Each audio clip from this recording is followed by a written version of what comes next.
So friends, बहुत से students ऐसे होते हैं जिनकी इंग्लिश वीक होती है या बहुत अच्छे लेवल की नहीं होती है। ऐसे स्टूडेंट्स काफी नर्वस होते हैं यूपीएससी सिविल सर्विसेज एग्जाम को लेके कि यूपीएससी के अंदर इंग्लिश का क्या रोल रहता है, क्या हम अपनी प्रेजेंट इंग्लिश के साथ इस एग्जाम को क्लियर कर पाएंगे, क्या जॉब में जाने के बाद हमें कोई दिक्कत तो नहीं आएगी। आज के सेशन में हम इस फैक्टर को डिस्कस करने वाले हैं सो दैट इससे रिलेटेड सारे वहम आपके दिमाग से निकल जाएं। आपके दिमाग में इस टाइप के वहम कहां से आते हैं?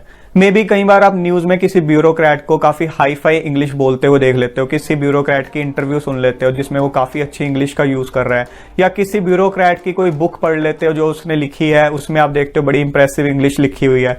मे बी आपको लगता है कि शायद इसी टाइप की इंग्लिश चाहिए तभी कोई इंसान ब्यूरोक्रेट बन सकता है, या आपको ये भी अंदर से एक इंफीरियरिटी कॉम्प्लेक्स आ जाता होगा कि इस टाइप के ब्यूरोक्रेट से मैं कैसे इंटरेक्ट करूंगा, मेरी तो इंग्लिश बहुत अच्छी नहीं है। आपको ये सोच बिल्कुल भी नहीं रखनी है। यूपीएससी के लिए आपको सिर्फ और सिर्फ बेसिक लेवल की इंग्लिश चाहिए, आपको कोई हाई फाई इंग्लिश नहीं चाहिए, बट आपको ग्रामेटिकली सही इंग्लिश चाहिए। ये नहीं है कि आप ग्रामेटिकली गलत इंग्लिश यूज करो, वो चीज गलत है। बेसिक इंग्लिश हो, चाहे वोकैबुलरी कोई हाई फाई ना हो, बेसिक वर्ड्स यूज करो, उससे आपका काम चल जाएगा। बेसिक इंग्लिश को आपको इंप्रूव करने के लिए जहां तक ग्रामर की बात है, आप English grammar by Wren and Martin book को रेफर कर सकते हो। अगर आपको लगता है कि आपकी ग्रामर अच्छी नहीं है सो इस बुक को आप रेफर कर सकते हो, प्रैक्टिस करो तो आपकी डेफिनेटली बहुत हद तक इंप्रूव हो जाएगी। काफी अच्छी बुक है ये। अपार्ट फ्रॉम दैट आप न्यूज़पेपर रीडिंग तो करोगे ही करोगे, तो आपकी रीडिंग स्किल्स भी इंप्रूव होंगी। When you will be preparing for your exam तो आप आंसर राइटिंग प्रैक्टिस भी करोगे। आपने उस टाइम इस चीज पे फोकस रखना है कि आपकी इंग्लिश आंसर राइटिंग प्रैक्टिस में भी ग्रामेटिकली सही हो। ये नहीं है कि आपने एरर करते रहना है उसमें, वो चीज बिल्कुल गलत है।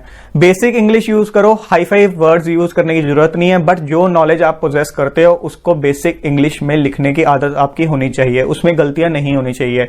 कल आप जब जनरल स्टडीज का पेपर लिखोगे तो एग्जामिनर जब आपका आंसर चेक करेगा तो उसको बिल्कुल भी इरिटेशन नहीं होनी चाहिए आपका आंसर पढ़ते हुए कि इस बंदे को तो इंग्लिश ही सही नहीं आती है। उसको आपका आंसर पढ़ते हुए ये तो पता लग रहा होगा कि ये बंदा नॉलेज पोजेस करता है, बट अगर आप बहुत ज्यादा ग्रामेटिकल एरर करोगे तो वो चीज बहुत नेगेटिवली इंपैक्ट करेगी, आपके मार्क्स ड्रास्टिकली रिड्यूस हो जाएंगे।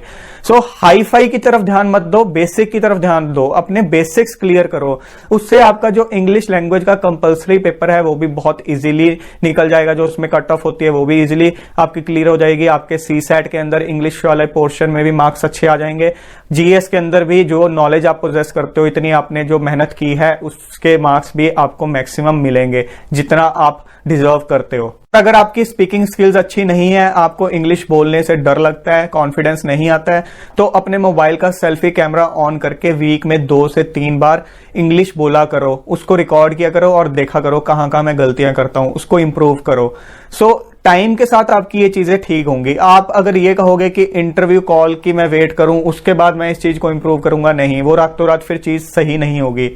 इंटरव्यू कॉल के टाइम पे आप मॉक इंटरव्यूज दे दोगे। अगर आपकी इंग्लिश स्पीकिंग स्किल्स एक बेसिक लेवल की होंगी तो आपको मॉक इंटरव्यूज में ये पता चल जाएगा कि आपको खुद को प्रेजेंट कैसे करना है, वो कॉन्फिडेंस आपका आ जाएगा। बट उससे पहले आपको प्रिपरेशन के साथ साथ ये चीज भी करनी होगी सो दैट आपको ये भी कॉन्फिडेंस आए कि मैं बेसिक लेवल की इंग्लिश अच्छे से बोल सकता हूं। अगेन, बोलते हुए भी आपने इस चीज का ध्यान रखना है कि ग्रामेटिकली सही इंग्लिश बोलो, गलत इंग्लिश नहीं बोलनी है, एरर नहीं होनी चाहिए। बोलते हुए भी कोई हाई फाई इंग्लिश यूज करने की जरूरत नहीं है। फ्रेंड्स, अगर आपकी इंग्लिश एक बेसिक लेवल पे प्रिपेयर हो जाती है तो आपको इस तरह का इंफीरियरिटी कॉम्प्लेक्स रखने की बिल्कुल भी जरूरत नहीं है कि सामने वाला बंदा जब हाई फाई इंग्लिश यूज करेगा तो मैं किस तरह से इंटरेक्ट करूंगा।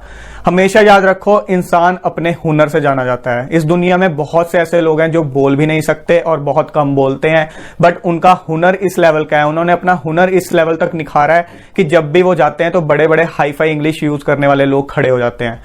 आपको अपनी इंग्लिश एक बेसिक लेवल पे प्रिपेयर करनी है और अपने हुनर को इस लेवल तक निखारना है कि आपसे ज्यादा आपका हुनर बोले और जहां भी आप जाओ तो बड़े बड़े हाई फाई इंग्लिश यूज करने वाले लोग आपके रिस्पेक्ट में खड़े हो जाएं।